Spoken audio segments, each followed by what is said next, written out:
Ok, Dani, imagínate esto. Se para un convoy en un monte nevado que rodea a una ciudad que está sitiada en plena guerra. Se bajan unos hombres armados mirando hacia el bosque, pero no están buscando cazar ciervos o jabalíes o cualquier cosa que haya por ahí. Sus prismáticos escanean calles destruidas y buscan cualquier movimiento humano. Fíjate, este no es el guión de una película de terror distópico. Son relatos que surgieron de las colinas de Sarajevo de los años 90. Relatos que durante décadas muchos trataron como leyenda urbana. El rumor macabro de una guerra que ya fue juzgada. Hasta ahora. Porque resulta que en los últimos meses esas historias tienen nombre de expediente judicial en una fiscalía de Europa. Hablamos de los llamados safaris humanos.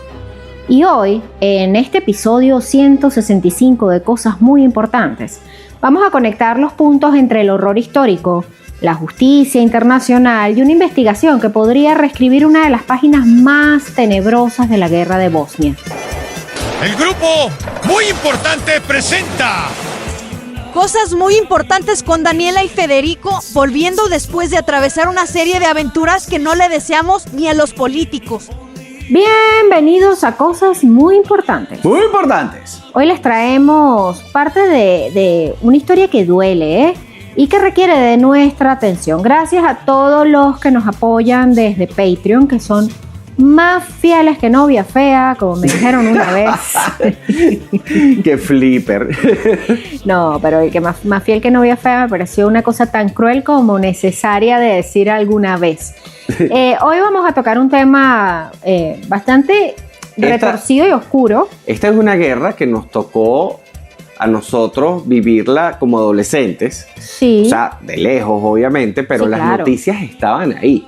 Y ese poco de noticias y que noticias, si la guerra de Bosnia, y uno veía Bosnia, y YouTube sacó una canción, un concierto a favor de Bosnia. Eso era algo que uno sabía que ocurría, pero los detalles también uno los vino a entender siendo más grande. Y parece mentira que esto fue hace poco, porque aunque nosotros bromeamos y decimos que bueno, que estamos viejos y que en los 90 fueron hace tantos años ya, realmente en tiempo histórico esto fue ayer. Fue ayer, sí. Y esto que está saliendo a la luz ahorita, y que por eso es que estamos haciendo este episodio de los safaris humanos, es una de las cosas más horribles que yo he leído. Dani, muchos de los protagonistas de esta guerra son un poco mayores que nosotros. Exacto. O sea, así de chocante es.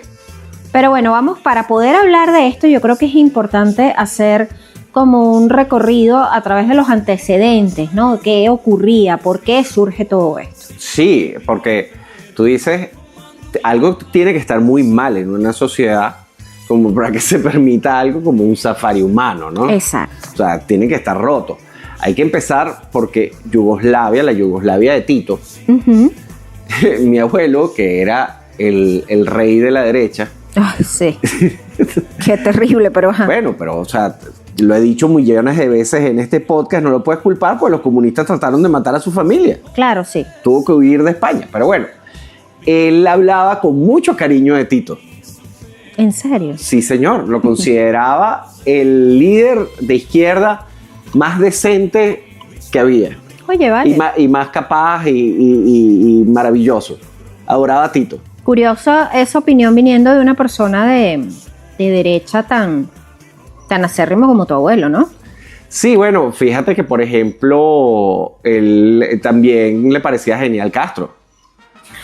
O sea, pero no por un hecho, es esa capacidad que te da la vida cuando has rodado lo suficiente de decir, este es un maldito, pero es mi maldito. pero es genial. Ah, ok. Entrando en contexto con este asunto de la guerra de Yugoslavia, mira, Bosnia, 1992, tras la caída de Yugoslavia, estalló un conflicto marcado por un objetivo político que realmente es monstruoso, que es la limpieza étnica. Sarajevo, una ciudad símbolo de la mezcla, sufrió el asedio más largo de una capital en la historia moderna. Fueron 1425 días, más días incluso que Stalingrado. Es bien complicado, porque dentro de Yugoslavia había musulmanes, habían católicos, había de todo. Sí. Y realmente lo que estaban buscando era esto mismo. Una limpieza étnica. Limpieza étnica, fíjense. En agosto de 1992, discúlpenme la gripe, Sí, Federico pero está así porque está estoy engripado. estoy fañoso, pero no me siento mal. Está engripado, pero está contento. Es- Eso es lo importante. Exacto. Y el programa es horrible, pero él igual está contento. Exacto, sí, no va a matar al tigre, pues. Lo va a hacer bien. A Lo voy ver. a hacer bien. Para que tengan una idea de lo que pasó en esta guerra, en agosto de 1992, las fuerzas serbias bombardearon la biblioteca más grande de la ciudad y se perdieron 2 millones de documentos, libros, manuscritos. El tema, ellos queman esto porque esto era un símbolo de un pueblo que vivía en convivencia multicultural. Ujú. O sea, es destruir la historia. Cuando quemas libros, es siempre el preludio a empezar a quemar personas. Sí. Yo creo en eso fielmente. Entonces, una vez que esto empieza, esto simplemente agarró fuerza y fuerza y fuerza. Exactamente.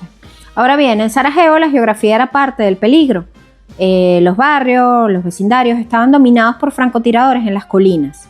Una avenida principal se ganó el nombre siniestro de El Jardín de las Delicias. ¿Ustedes se acuerdan de ese cuadro, no? Bueno, este era el nombre que los francotiradores serbios le dieron a una extensa avenida de Sarajevo, que era conocida como la avenida de los francotiradores. Ahora, ¿por qué este nombre? Porque desde los edificios altos tenían una vista panorámica de civiles que estaban desprevenidos. Era como un campo de tiro al blanco. Se convirtió en un juego, una cosa macabra. Se calcula que solo los francotiradores mataron a más de 1.000 personas. ¿Y saben qué es lo más terrible de esto? Que muchos de ellos eran niños. Es insólito, eso es lo que se llama deshumanizar. Completamente. Esto es típico de todos estos malditos. Ujú. Pero bueno, fíjense. Esto, Hay que hacer una acotación aquí, disclaimer aquí. En este episodio nosotros vamos a... Usted póngale cara, la cara que usted quiera, al malo de este episodio. Sí. Y aproveche y desahóguese. Exacto. Eso sí. es lo que estamos haciendo. Eso hoy. vamos a hacer nosotros. Entonces, si nos escuchan maldecir, decir improperio, no se ofendan, simplemente agarre usted y tuvo un mal día con su jefe, y bueno, usted póngale la cara de su jefe. Me vas a perdonar, pero no puedes utilizar improperio después de decir maldito. No, bueno, sí, claro. Siempre se puede, todo se puede, capo, todo se Todo puede. se puede. Ahora, fíjense, estamos hablando que este asedio de 1425 días, por cierto, más largo de Stalingrado, Sí, vale, qué locura. ¿cómo carrizo esta gente sobrevivió allá adentro? Fíjense, para burlar el cerco, los bosnios cavaron a mano, en secreto, un túnel de 800 metros bajo el aeropuerto que era controlado por la ONU. Este era un túnel que era angosto, lodoso y a menudo había que caminar agachados con el agua hasta la cintura. Una gozadera. Por ahí pasaban todo. Pasaban los alimentos, las medicinas, armas ligeras para la defensa y también pasaban personas. Fue literalmente la arteria que mantuvo con vida a la ciudad en medio de esta masacre de locos. Ujú. Esto fue una masacre de locos. Ujú. Cuéntanos un poquito sobre Srebrenica. Nosotros, cuando éramos chamos, se hablaba mucho de esto. Sí, mira, vamos a cambiar de escenario del asedio urbano a lo que es el horror rural. Vamos a hablar de Srebrenica. Srebrenica, ok. Vamos a hablar de Srebrenica. Pues me perdonan si no se pronuncia así, pero es complicado como esto se escribe. Ahora bien, vamos a ubicarnos en julio de 1995. La ONU, que sabemos que no sirve para mucho, pues la había declarado zona segura, un refugio, pero cayó. Y en los días siguientes, más de 8.000 hombres y niños bosníacos fueron sistemáticamente separados de sus familias y asesinados. Es el mayor genocidio en Europa desde la Segunda Guerra Mundial y es reconocido como tal por la justicia internacional. Esto es muy importante destacarlo. Esto es insólito, fíjate. Mientras nosotros jugamos Nintendo, porque hay que ponernos en contexto, estaban matando gente al estilo nazi. Sí, señor. Estamos hablando del año 95. La masacre o el genocidio de Srebrenica, de hecho yo recuerdo en algún momento haber hecho un reportaje sobre esto y haberlo acompañado con un material audiovisual de fotografías de unos fotoperiodistas que pudieron registrarlo y es una de las cosas más terribles que he visto. Pero bueno, en fin, un dato forense y escalofriante de esto: los perpetradores, para ocultar las pruebas, usaron tumbas secundarias. Primero enterraban a las víctimas en fosas comunes cerca del lugar de la ejecución. Luego, meses después, con excavadoras, las desenterraban y las trasladaban a una fosa más remotas y dispersas, mezclando los restos. Esto ha hecho que el trabajo de identificación de los cuerpos, liderado por la Comisión Internacional para Personas Desaparecidas, todavía sea algo difícil de poder armar este rompecabezas tan gigante y doloroso. Aún hoy en día, 30 años después, se siguen identificando víctimas. Imagínate esto. Ahora, como dato curioso, en plena guerra, y estamos hablando del año 93, nace un sitio web que se llama Sarajevo, Guía de Supervivencia. Esto fue creado por un grupo de ciudadanos y periodistas que lo publicaron en línea. Obviamente era una página bastante precaria. Estamos hablando de 1993, todas las páginas eran precarias. Claro, sí. Pero contenía información vital. Decía cosas como evitar la calle tal, los francotiradores son activos allí después de las 3 de la tarde. O la fuente de agua de tal plaza está contaminada, no beber de ahí. Fue uno de los primeros usos documentados de Internet como herramienta de supervivencia comunitaria en un conflicto. Wow. Esto es lo que simplemente es un vistazo al futuro. Sí, vale, qué increíble. Ahora bien, y aquí entramos en ponerle la cara a este asunto. ¿Quién es? Ponerle la cola al burro. Vamos a ponerle la cola al burro, señores. ¿Quién es considerado como el culpable de todo esto? Bueno, un peluche que se llamaba Slobodan Milosevic. Ustedes deben haber oído hablar de él. Si no lo conocen por su nombre de pila, que es complicado, Slobodan Milosevic, lo pueden conocer por su apodo precioso del carnicero de los Balcanes. O el Hitler de los 90. Sí, señor. Ahora Era un Hitler extremo. Ay, no, qué tipo tan Pero bueno, el carnicero de los Balcanes fue el factor humano decisivo en la escalada hacia la guerra. Este tipo demostró cómo un político hábil puede movilizar el nacionalismo, controlar la información y utilizar las estructuras del Estado para desencadenar una violencia masiva, mientras, por supuesto, evita durante años cualquier responsabilidad directa. Su juicio, aunque histórico, terminó de forma abrupta, dejando preguntas sin respuesta y un legado tóxico que aún contamina la política de los Balcanes. Ahora, ¿quién era este tipo? Fíjate, era un político y abogado serbio. Fue el último presidente de la República Federal Socialista de Yugoslavia. Y previamente fue presidente de Serbia. Exacto. Fue la figura política más poderosa de Serbia durante la década de los 90 y el principal instigador del nacionalismo serbio agresivo que alimentó las guerras en Croacia, Bosnia y Kosovo. Fíjense, el carnicero Milosevic controló férreamente los medios serbios.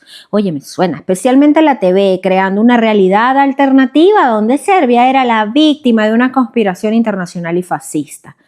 Él jugaba a ser el moderado indispensable. Palabra de moda, chico, lo de moderado. En las negociaciones internacionales, ¿no? Se consideraba el moderado indispensable, como en los acuerdos de Dayton, mientras este señor, en paralelo, alimentaba los conflictos. Su régimen mantuvo el poder mediante una red de privilegios para los leales, contrabando y crimen organizado, hundiendo la economía serbia en una hiperinflación y la pobreza, mientras otros se enriquecían. Que eso a mí me suena, pero bueno, a ver si seguimos atando cabos. A ver, tras ser derrotado en las elecciones de 2000 y una crisis por su arresto, fue extraditado al TPIJ en junio de 2001 por el gobierno reformista serbio bajo presión occidental. Él fue el primer jefe de Estado en ser procesado por un tribunal internacional mientras aún estaba en el poder en 1999.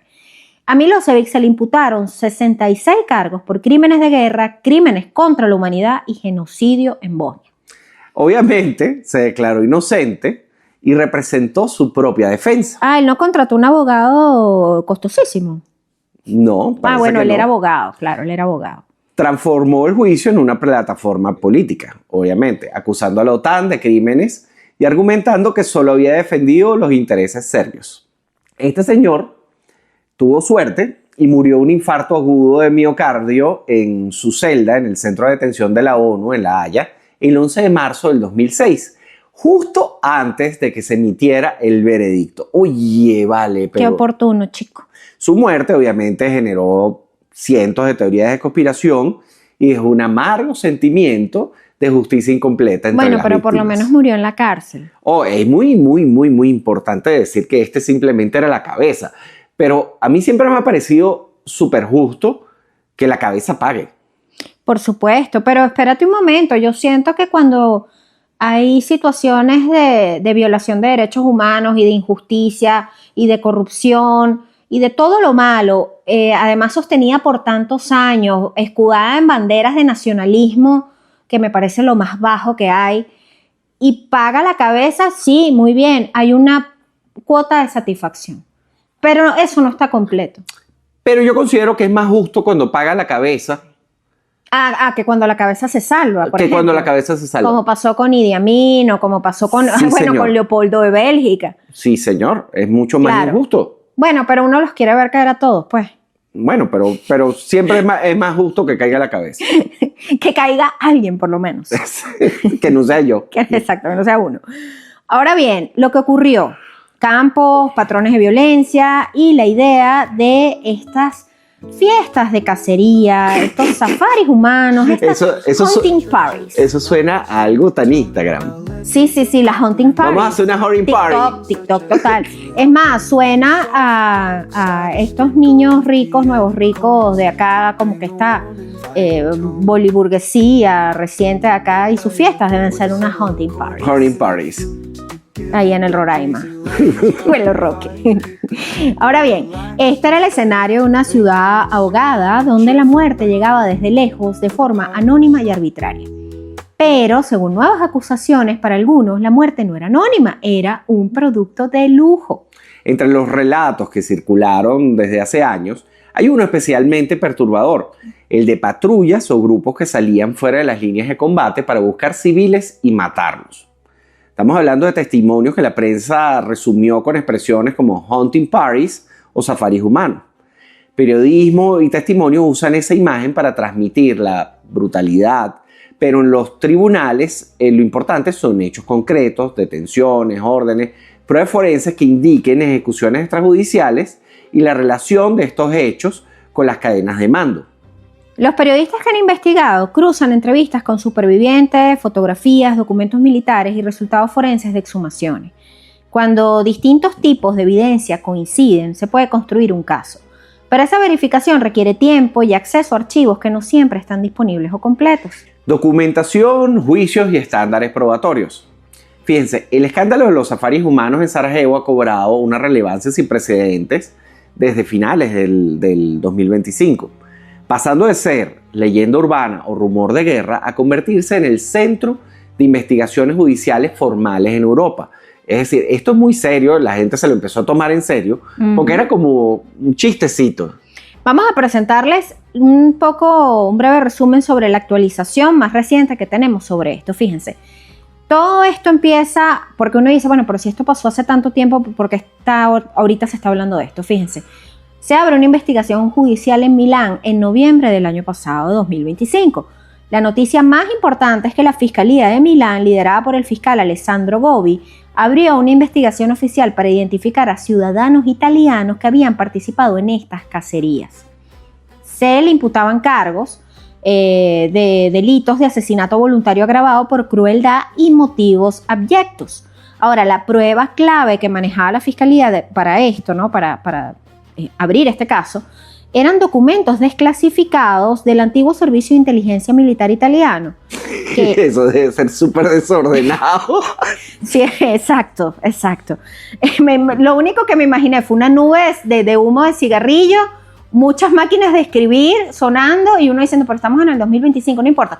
En fin, en los años 90 se alertaba sobre turistas de fin de semana que viajaban a las colinas de Sarajevo. Pero se desclasificaron unos documentos que hicieron que este fiscal dijera, mira, vale, vamos a investigar esto.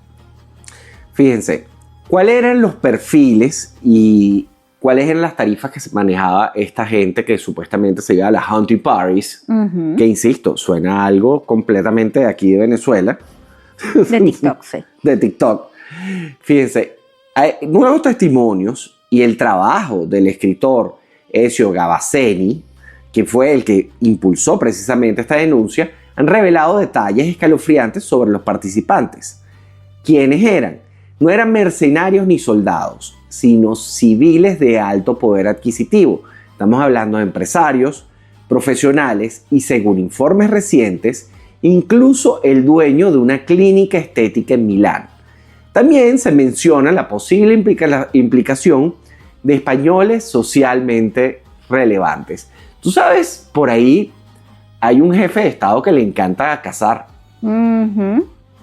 Sí, señor. Capaz está metido en esto. No me atrevo a asegurarlo. O sea, no tengo pruebas, pero tampoco tengo. Yo lo he visto muy orgulloso encima de un elefante que mató. Sí. Perros. Capaz estuvo ahí. Pero bueno, el menú de precios. Se estima que pagaban entre 80.000 y 120.000 euros por un fin de semana. Los testimonios indican que existían tarifas adicionales si la víctima elegida era un niño o una mujer embarazada. Esto cabe destacar. Ahora, ¿cuál era la logística de esto? Fíjense, los participantes llegaban en helicópteros militares serbios desde Belgrado o en vehículos 4x4 hasta las posiciones de francotiradores en barrios como Grbavica. Y lo que hacían ahí era cazar, literalmente. O sea, dejaban ahí al millonario probablemente con su whisky caro. Claro, con su catering. El catering, sí. Su servicio de catering y sus armas. Ellos iban con sus armas de lujo para cazar. Una cosa terrible, terrible, insólito. de verdad, qué bajeza. Ahora, ¿qué testimonios son los que han levantado la voz en esto? Fíjate, hay dos figuras que han sido fundamentales en estos meses para darle credibilidad a este caso. Estamos hablando de Edin Subasevic. Este es un exoficial de inteligencia militar bosnio que entrevistó a un voluntario italiano en los 90. Este voluntario le confesó que el servicio secreto italiano sabía de la existencia de estos safaris. Por otro lado, tenemos a John Jordan, un bombero estadounidense que testificó ante el Tribunal para la ex Yugoslavia, afirmando haber visto civiles extranjeros con armas de caza de lujo totalmente inadecuadas para el combate militar, porque probablemente eran todas bling bling. Claro, sí. O sea, porque Sí. esto es... Sabemos qué tipo de gente es. Sí. Están en Instagram, por cierto. Sí, están sonando, por cierto. Ajá, armas inadecuadas para una Combate situación militar. Sí. O sea, esto era gente que iba a pasear y hacer cacería. El tipo los vio disparando hacia la ciudad desde posiciones serbias. O sea, Ahora, imagínense, o sea, vamos a poner a nuestros oyentes en contexto. Tenemos una ciudad... si quieren ponerse en contacto, tenemos un chat de WhatsApp en nuestro Patreon y es buen momento para recordarlo. Patreon.com/cosas muy importantes. Se suscriben desde $3 mensuales y pueden estar en contacto con nosotros y con otros seguidores de Cosas Muy Importantes, hablando de esto y de otras cosas horribles. Te amor un peluche. Luego de esta pausa comercial, continuamos con esto horrible. Ok, estamos hablando de una ciudad que está en plena guerra, ¿ok? Ajá. No se puede entrar ni salir a la ciudad. Todos los bordes de la ciudad son colinas y están llenas de francotiradores. Ellos lo que hacían era vender plazas Sí. a Para que te gente pusieras ahí para que disparar. quería dispararle A personas. a personitas que iban caminando por la calle. Como si fuese un videojuego, pero de la vida real. Qué Tío, deshumanización, ¿no? o sea, pero hay que ser malo. Hay que ser malo y hay que tener una vida muy vacía para que eso sea un entretenimiento para ti. Qué cosa tan terrible. Ahora, el caso provocó tensiones diplomáticas. Fíjense, en Serbia el presidente Aleksandar Vučić ha negado categóricamente cualquier vinculación o conocimiento oficial de estas prácticas. La típica frase, nosotros no sabíamos nada de esto, calificando las acusaciones como parte de una campaña de desprestigio, por supuesto, porque siempre que tú atacas a cualquier gobierno, sea cual sea, eso es una campaña de desprestigio. En fin. En Bosnia, por otro lado, la Fiscalía mantiene una investigación abierta desde el 2022, impulsada por la exalcaldesa Benjamina Karić. Y aunque los avances han sido lentos hasta la reciente intervención de la justicia italiana, pues eso sigue ahí. Vamos a ver en qué termina esto. En un hockey llorando, como siempre. Pero bueno, como el ser humano es una caja de sorpresas espantosa, existen casos similares a este. Exacto, porque uno se pregunta, pero ¿y esto ha pasado antes? ¿O esto es la primera vez que ocurre? No, tristemente no es la primera vez que ocurre. Esperemos que haya sido la última, cosa que también dudamos porque... De hecho, entre los casos tenemos la prueba de que no es la última vez. No fue la última vez. De hecho, está ocurriendo en este momento. Contemos un poco más. Fíjense. La cacería de gitanos. Uy, sí. Esto se pronuncia como Heidenjagd. Entre los siglos XVII y XIX, en varios estados de lo que hoy es Alemania, Países Bajos y Dinamarca, se llevaban a cabo las cacerías de gitanos o paganos, las Heidenjagd. Los gitanos no tenían derechos legales y eran considerados paganos peligrosos. Los nobles organizaban cacerías a caballo similares a la caza del zorro o del jabalí, pero el objetivo eran familias gitanas. Existen registros de aristócratas que anotaban orgullosamente en sus diarios el número de hombres, mujeres y niños abatidos durante sus jornadas de caza. El pueblo gitano ha sido siempre muy perseguido y asediado y denigrado y maltratado, porque también durante la Segunda Guerra Mundial a ellos no los cuenta nadie, pero ellos también lo pasaron mal. Yo creo que en algún momento deberíamos hacer un episodio sobre los gitanos y todo el contexto, quién se le consideraba gitano, etc. Pero bueno, otro caso, señores, durante la Guerra Civil Española existía la Casa del Campesino. Durante los primeros meses de la Guerra Civil Española, estamos hablando del año 36, se registraron episodios atroces conocidos como parte del terror blanco. Los participantes, hijos de terratenientes y jóvenes de la aristocracia local. ¿Qué hacían? Salían a caballo o en vehículos por las fincas de Extremadura y Andalucía para cazar a campesinos y jornaleros que huían o que simplemente estaban en el campo. Lo llamaban irónicamente la reforma agraria, refiriéndose a que los campesinos terminarían poseyendo un pedazo de tierra, su propia tumba. Una cosa sadiquísima. Fíjate. Pero aquí en el Cono Sur hay otras cosas, aquí en Sudamérica. Hacia el Cono Sur, cuéntanos este. Este a mí me dejó impactada y creo que este merece un episodio. Es que probablemente, cuando tú trasladas cualquier barbaridad al Cono Sur, se pone peor. Sí. Pero bueno, el genocidio de Selknam, esto sucedió en Chile y en Argentina. A finales del siglo XIX y principios del siglo XX, la isla grande de Tierra del Fuego, en la isla, se produjo un exterminio sistemático del pueblo de Selknam, financiado por los grandes ganaderos. Las compañías ganaderas pagaban 1 libra esterlina por cada par de orejas de un Selknam y más tarde por cabezas o senos de mujeres. Personajes como Julius Popper organizaban expediciones armadas donde se tomaban fotografías posando con los cadáveres como si fueran trofeos de caza. Vamos a hacer un episodio de esta masacre de Selknam porque además que nos toca más directamente como latinoamericanos. Pero bueno, también tenemos los zoológicos humanos. Nosotros les hemos hablado de esto, tenemos un episodio sobre los zoológicos humanos. Aunque no era una caza con armas, la deshumanización del otro para el entretenimiento de los ricos, pues tuvo su pico en estas exposiciones universales de París, Londres y Bélgica. A los belgas les encantaba. A los belgas les encanta. Bueno, todavía tienen a veces sus deslices con esto de mira, qué exótico y qué bonito. Y epa. Y ellos, ay no, perdón, no estoy exhibiéndolo con el circo, no. Pero bueno, esto tuvo su apogeo entre el siglo XIX y el XX. Personas de África, América Latina y Oceanía eran capturadas y exhibidas en jaulas o recintos donde recreaban esas aldeas salvajes. Estilo Disney. Horrible. En 1906, en el zoológico del Bronx, en Nueva York, un hombre congoleño llamado Ota Benga fue exhibido en la Casa de los Monos junto a un orangután.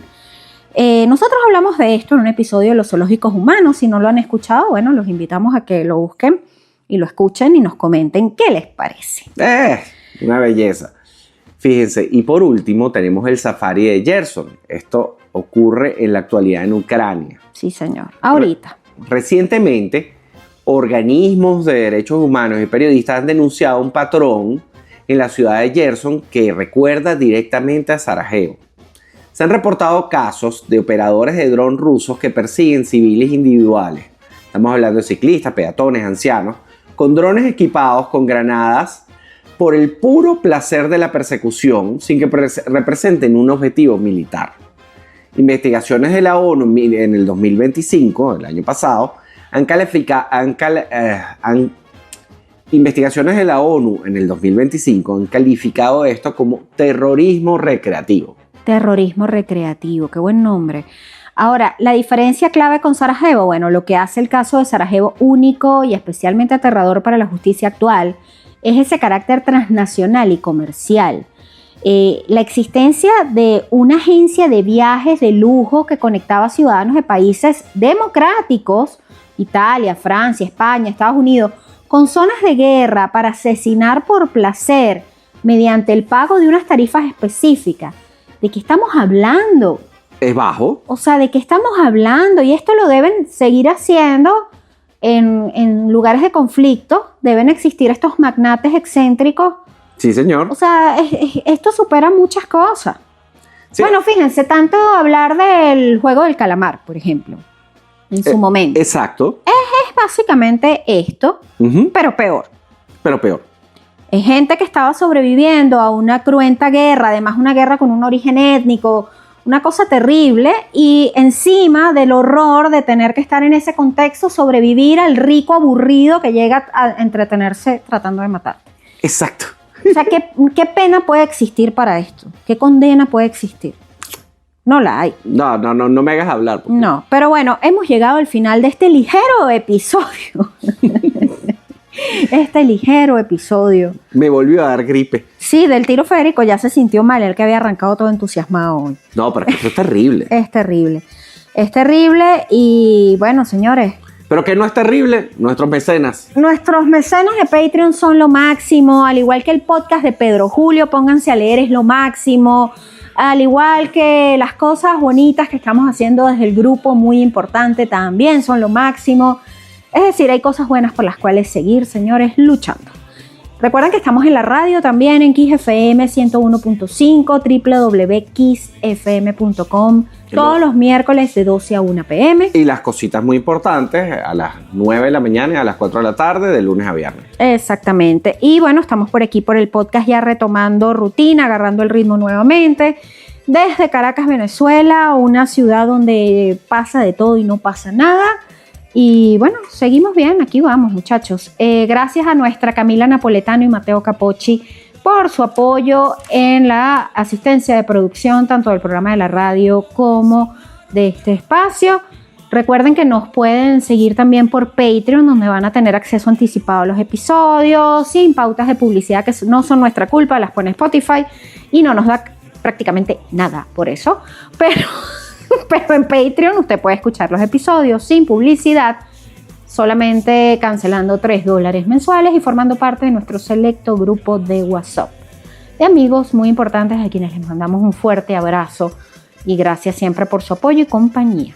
¿Qué más tenemos que decir, Capo? Síganos en Instagram. Ya lo dijiste todo, Daniel. @cosas muy importantes. Lo dijiste todo. Lo dije Daniel. todo. Lo dijiste en YouTube. todo. Sí. Y bueno, voy a ir a prepararle una sopita a Capo para que se le quite esa gripe y levante ese ánimo. Nos escuchamos en el próximo episodio, el 166 de Cosas Muy Importantes, con esas cosas incómodas y horribles que a ustedes tanto les gustan. Chau. Chau. Cosas muy importantes con Daniela y Federico, volviendo después de atravesar una serie de aventuras que no le deseamos ni a los políticos.